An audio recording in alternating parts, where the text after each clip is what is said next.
Oh no, it's chucking it down and you're on a tight schedule to get the December photo for the miniature palm tree calendar that you're working on. There's a break in the weather for 2 seconds, run out with your iPhone and get that snap.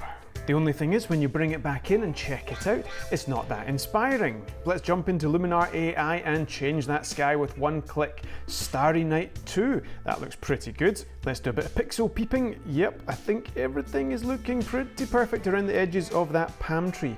But let's give some shallow depth of field effect to this and defocus the sky a little bit. Make it look like we took this shot on a really expensive camera. And for good measure, let's play around with some of the other skies and see which one we will actually use for our December photo. Speaking of calendars, there's nothing I like more than capturing some sassy portraits for the annual Stuart Carroll Appreciation Society calendar. The only problem is when you look at those photos on the computer, you get a gut-wrenching reminder that you're actually on the eve of your 39th birthday and you're a middle-aged man with flaky, blotchy skin. Oh no, artificial intelligence to the rescue.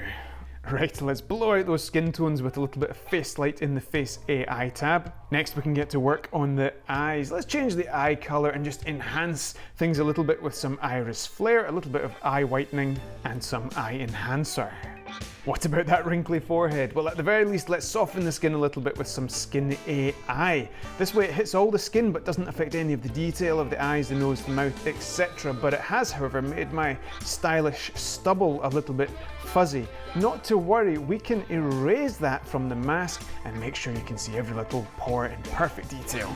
Last but not least, let's use the one-click skin defects removal AI to get rid of those blotches on my face. Oh, before, after, so much better. Zoom in, forehead before, not great. Copy the adjustments across to the other photos and oh my goodness, this calendar is going to sell.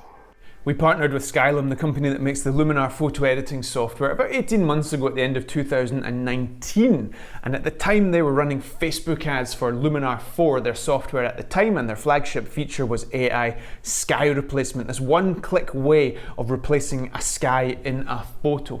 And you should have seen the comments under that Facebook advert. Oh my goodness, the angry faces everywhere. This is not real photography. I've been a photographer for 30 years and blah, blah, blah.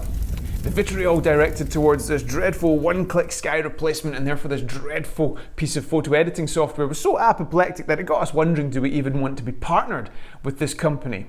But fortunately, upon testing the software, we loved it. It was great.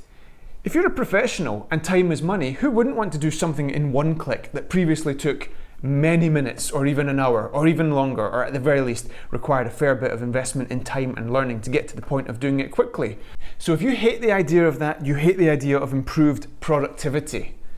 That doesn't make any sense. What you hate is the idea of artificial photo manipulation. And in many ways I relate to that. Overbaked composites, ridiculous looking HDR images, sticking a moon in the sky that wasn't there before. Fine, you're entitled to your opinion, but that's not the world in which we live.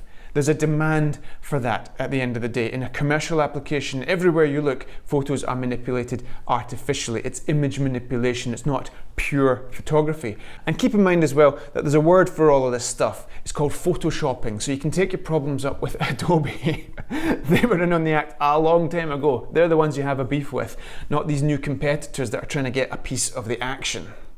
But Stuart, artificial intelligence ruins photography. You don't need to learn how to be a photographer anymore. That's absolutely not true. The artificial intelligence is the means by which the software implements productivity enhancements. So yes, it identifies where the sky is by way of artificial intelligence, but then at the end of the day, the result is just something that we previously could achieve before. The same with removing blemishes on the skin, smoothing skin, slimming faces, slimming bodies. Added to this, the software doesn't take the photo for you. It's up to you to pick up the camera, choose the focal length for any given subject, identify those subjects, find nice compositions, frame them accordingly, put lights on if you're inside, switch lights off, get diffusion involved, all that kind of stuff. No piece of software is ever going to do that. And trust me, I know this because over the years I've tried to deal with bad photos that could have been taken a lot better, and there's only so much you can fix them in post. A great photo has to be done in the camera. Post-production is always a way of enhancing something that is already good. That's the best way to do it, at least if you want really, really good results. Because of all of this, Skylum's latest offering, Luminar Artificial Intelligence, or Luminar AI, should probably be called Luminar Productivity. That might be a more accurate description and title for that piece of software, but evidently I'm not a marketing guy, so what do I know? What I do know is that my wife Alina and I spent 7 years in front of these computers editing wedding films. That's not a whole lot of fun, so anything that improves productivity is worth it. Nowadays we edit all our YouTube videos. Over 4 years we've been doing this. That's a lot of editing. Anything that improves productivity is worth it. We want to get on to the next paid job, and paid work for us is creating more content. That's what pays our bills and keeps the lights on, not sitting in front of the computer any longer than we have to. A lot's changed in the last 18 months. The haters have kind of quietened down a little bit now. The big guns on YouTube got involved pushing the software. It got on their radar, and at the end of the day, who can deny these opportunities for progress and productivity? Well, some can and they try, but they really shouldn't. If it's not for you, fine, just give it a miss, but don't deny the rest of us the opportunity to progress, to move our businesses forward, to take advantage of technological advances. So let's all be friends, let's all be nice, let's all have fun, and let's focus on what matters, which is creating good content, be it for your commercial needs or for your own personal hobby. Let's have fun with it. That's what I'm all about. I'm a fun guy. Right, okay, you can check out the link below for Luminar, find out what the price is, see if there's any discounts involved. We have a discount code, I think, as well, so there's a link below to that. Stay tuned for more content, and we will see you next time.